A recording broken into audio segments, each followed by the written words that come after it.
Hello दोस्तों, मैं गुंजन सिंह स्वागत करती हूँ आपका आपके अपने चैनल टारगेट विद हिंदी पर। तो दोस्तों, जैसा कि आपको वीडियो के माध्यम से अवगत कराया गया था कि हिंदी साहित्य की तैयारी के लिए हम एक स्पेशल टेस्ट सीरीज शुरू करने जा रहे हैं जो प्रत्येक प्रतियोगी परीक्षा के लिए अत्यंत महत्वपूर्ण है।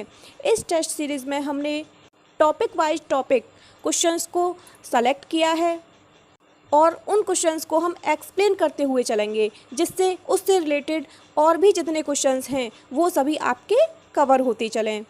इस टेस्ट सीरीज़ से आपकी तैयारी होगी।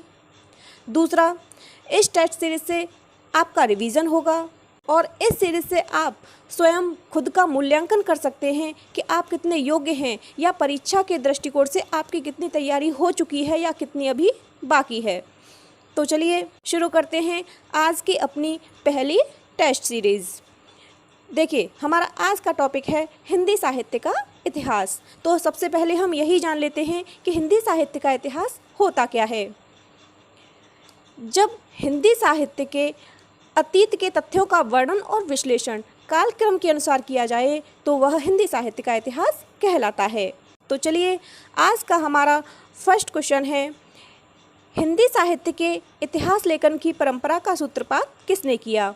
हिंदी साहित्य के इतिहास लेखन की परंपरा का सूत्रपात किसने किया। जॉर्ज ग्रियर्सन, गारसा दत्तासी, रामचंद्र शुक्ल या मिश्रबंधु। तो देखिए, जो हिंदी साहित्य के इतिहास लेखन की परंपरा का सूत्रपात है वो किया था एक फ्रांसीसी विद्वान गारसा दत्तासी ने। जो ये गारसा दत्तासी हैं, इन्होंने फ्रेंच भाषा में इस्त्वार द ला लिटरेत्यूर एंदुई ए हिंदुस्तानी लिखा। ठीक, इस ग्रंथ में इन्होंने हिंदी और उर्दू के अनेक कवियों का विवरण का वर्ण क्रमानुसार किया है। वर्ण क्रमानुसार होता है, जैसे हिंदी की जो वर्णमाला है उसमें जो वर्ण सबसे पहले आए उस वर्ण का जो कवि हो उसका विवरण पहले दिया है और जो वर्ण बाद में आए उस कवि का नाम का वर्णन बाद में दिया है। ठीक, तो इन्होंने वर्ण क्रमानुसार विवरण दिया है। यह 2 भागों में प्रकाशित हुआ। इसका प्रथम भाग 1839 में तथा दूसरा भाग जो इसका प्रकाशित हुआ वह हुआ था 1847 में। तो इसका सही आंसर है गारसा दत्तासी। नेक्स्ट क्वेश्चन है, हिंदी साहित्य के इतिहास लेखन का सर्वप्रथम प्रयास किसने किया। तो हिंदी साहित्य के इतिहास लेखन का सर्वप्रथम प्रयास किया था गारसा दत्तासी ने। इन्होंने फ्रेंच भाषा में अपना ग्रंथ लिखा। ठीक, क्योंकि ये एक फ्रांसीसी विद्वान थे। नेक्स्ट क्वेश्चन है, हिंदी साहित्य के इतिहास का लेखन सर्वप्रथम किस भाषा में हुआ। हिंदी साहित्य के इतिहास का लेखन सर्वप्रथम किस भाषा में हुआ। यहाँ पर भाषा की बात की गई है। जैसा कि अभी डिस्कस हुआ है कि जो गारसा दत्तासी हैं वो फ्रांसीसी विद्वान थे और उन्होंने अपना पहला ग्रंथ हिंदी साहित्य का इतिहास जो लिखा वह फ्रेंच भाषा में लिखा था। चलते हैं अगले क्वेश्चन की ओर। हिंदी साहित्य का इतिहास लिखने वाले गारसा दत्तासी किसके विद्वान थे। गारसा दत्तासी किसके विद्वान थे। अंग्रेजी, फ्रांसीसी, स्पेनिश या जर्मन। तो इसका सही आंसर है फ्रांसीसी। जो गारसा दत्तासी हैं इन्होंने फ्रेंच भाषा में हिंदी साहित्य का इतिहास लिखा। ठीक, और ये फ्रांसीसी विद्वान थे। नेक्स्ट क्वेश्चन, कालक्रमानुसार लिखा गया हिंदी साहित्य का प्रथम इतिहास ग्रंथ है। देखिए, यहाँ पर क्या है, कालक्रमानुसार। अगर यहाँ पर होता वर्ण क्रमानुसार तो वर्ण क्रमानुसार लिखा था गारसा दत्तासी ने। ठीक, लेकिन यहाँ पर है कालक्रमानुसार लिखा गया हिंदी साहित्य का प्रथम इतिहास ग्रंथ है। यहीं पर हम मिस्टेक कर देते हैं एग्जाम टाइम। ठीक है ना। तो इसका सही आंसर है the modern vernacular literature of Hindustan. George Grierson ने इस ग्रंथ में कवियों और लेखकों का कालक्रम के अनुसार वर्गीकरण किया है। इस तरह कालक्रम के अनुसार लिखा गया हिंदी साहित्य का प्रथम इतिहास ग्रंथ है the modern vernacular literature of Hindustan. चलते हैं अपने अगले क्वेश्चन की ओर। इस्त्वार द ला लिटरेत्यूर एंदुई ए हिंदुस्तानी। हम पहले ही एक्सप्लेन कर चुके हैं इसको कि इस्त्वार द ला लिटरेत्यूर एंदुई ए हिंदुस्तानी नामक हिंदी साहित्य के इतिहास ग्रंथ के लेखक हैं गारसा दत्तासी, जो फ्रांसीसी विद्वान थे और इन्होंने यह ग्रंथ फ्रेंच भाषा में लिखा था।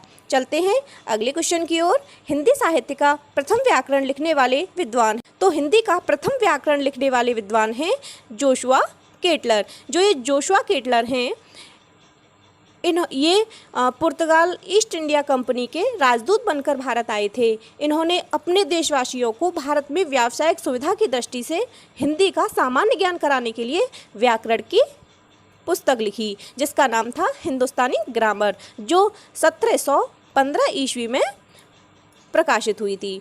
ठीक, हमारा नेक्स्ट क्वेश्चन और मोस्ट इम्पोर्टेंट क्वेश्चन है, हिंदी साहित्य के इतिहास को व्यवस्थित रूप देने का श्रेय किसको है? हिंदी साहित्य के इतिहास को व्यवस्थित रूप देने का श्रेय शिव सिंह सेंगर, आचार्य रामचंद्र शुक्ल, जॉर्ज ग्रियर्सन या मिश्रबंधु? तो इसका सही आंसर है आचार्य रामचंद्र शुक्ल। जो आचार्य रामचंद्र शुक्ल हैं, इन्होंने हिंदी साहित्य का इतिहास 1929 में लिखा, जो मूलतः नागरी प्रचारणी सभा द्वारा प्रकाशित हिंदी शब्द सागर की भूमिका के रूप में लिखा गया। ठीक है ना, हिंदी शब्द सागर की भूमिका के रूप में लिखा गया। आपने देखी होगी हिंदी साहित्य का इतिहास जो आचार्य रामचंद्र शुक्ल का है, वो कितनी मोटी पुस्तक है। ठीक है ना, सोचिए ये तो सिर्फ एक भूमिका है, अगर इसे आगे चलकर परिवर्धित कर दिया गया, विस्तृत करके एक स्वतंत्र पुस्तक का रूप दे दिया गया, तो सोचिए कि यह पुस्तक कितनी मोटी होगी, यानी कि कितने मोटे मोटे ग्रंथ बने होंगे। चलते हैं अगले क्वेश्चन की ओर। रामचंद्र शुक्ल का हिंदी साहित्य का इतिहास मूलतः किस कृति की भूमिका के रूप में लिखा गया? तो किस कृति की भूमिका के रूप में लिखा गया? हिंदी शब्द सागर। हिंदी शब्द सागर की भूमिका के रूप में लिखा गया था। नेक्स्ट क्वेश्चन देखते हैं। आचार्य रामचंद्र शुक्ल द्वारा रचित हिंदी साहित्य का इतिहास का प्रकाशन वर्ष क्या है? प्रकाशन वर्ष अभी डिस्कस किया था।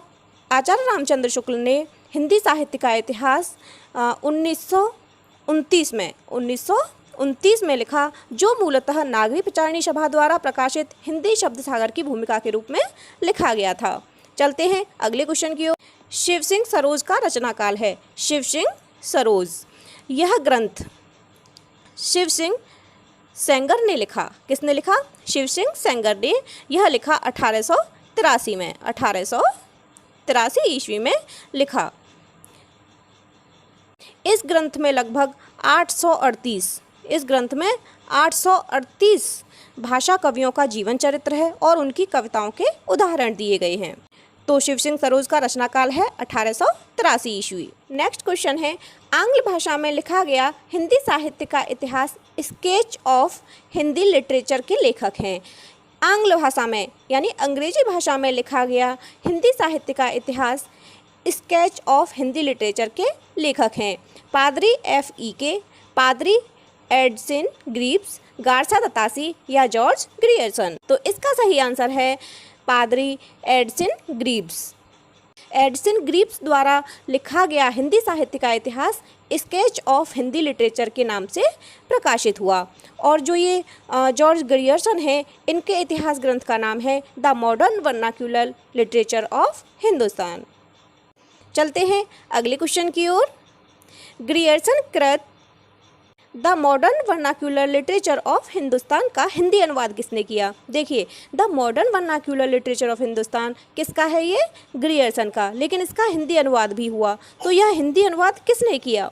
तो इसका सही आंसर है डॉक्टर किशोरीलाल गुप्त ने। डॉक्टर किशोरीलाल गुप्त ने इसका हिंदी अनुवाद किया हिंदी साहित्य का प्रथम इतिहास नाम से। किस नाम से? हिंदी साहित्य का प्रथम इतिहास।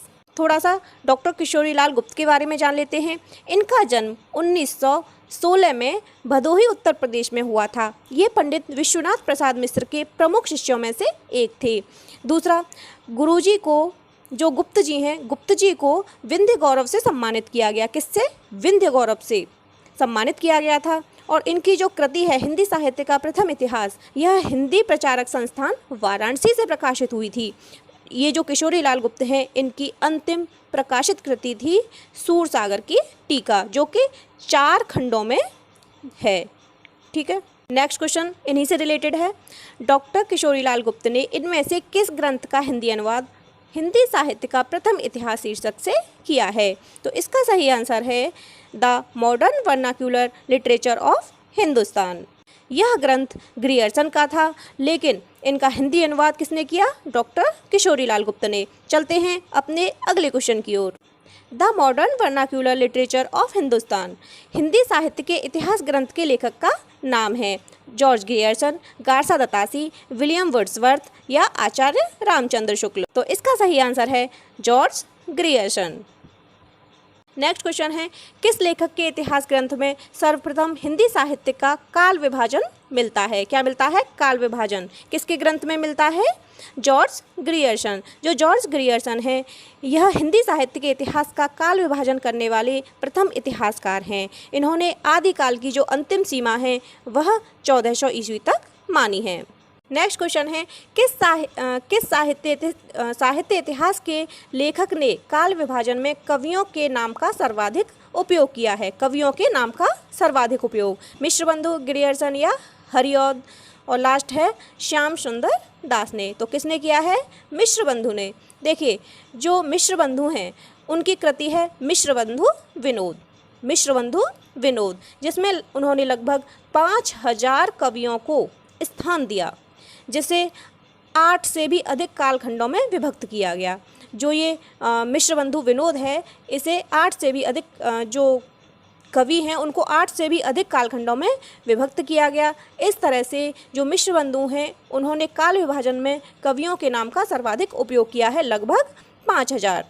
देखिए, उसी से रिलेटेड क्वेश्चन है, किस इतिहास लेखक ने अपने इतिहास ग्रंथ में लगभग 5000 कवियों का विवरण दिया है? तो हमारा सही आंसर हो जाएगा मिश्रबंधु। नेक्स्ट क्वेश्चन देख लेते हैं, मिश्रबंधु विनोद नामक हिंदी साहित्य के इतिहास लेखकों के नाम हैं। ये जो मिश्रबंधु विनोद है, मिश्रबंधु विनोद, ये मिश्रबंधुओं ने लिखा है। किसने लिखा है? मिश्रबंधुओं ने। और मिश्रबंधुओं में 3 लोग आते हैं। कौन कौन से आते हैं देखते हैं। गणेश बिहारी, श्याम बिहारी, श्याम बिहारी और सुखदेव बिहारी मिश्र।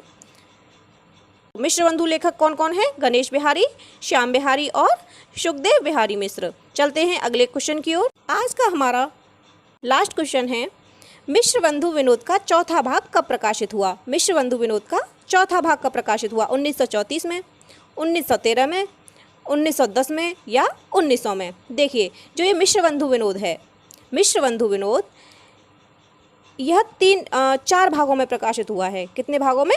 4 भागों में, जिसमें से जो प्रथम 3 भाग हैं इनका प्रकाशन 1913 में हो गया था, लेकिन जो चौथा भाग है वह हुआ था 1934 ईस्वी में। तो मिश्रबंधु विनोद कितने भागों में प्रकाशित हुआ था? 4 भागों में। आज के लिए बस इतना ही।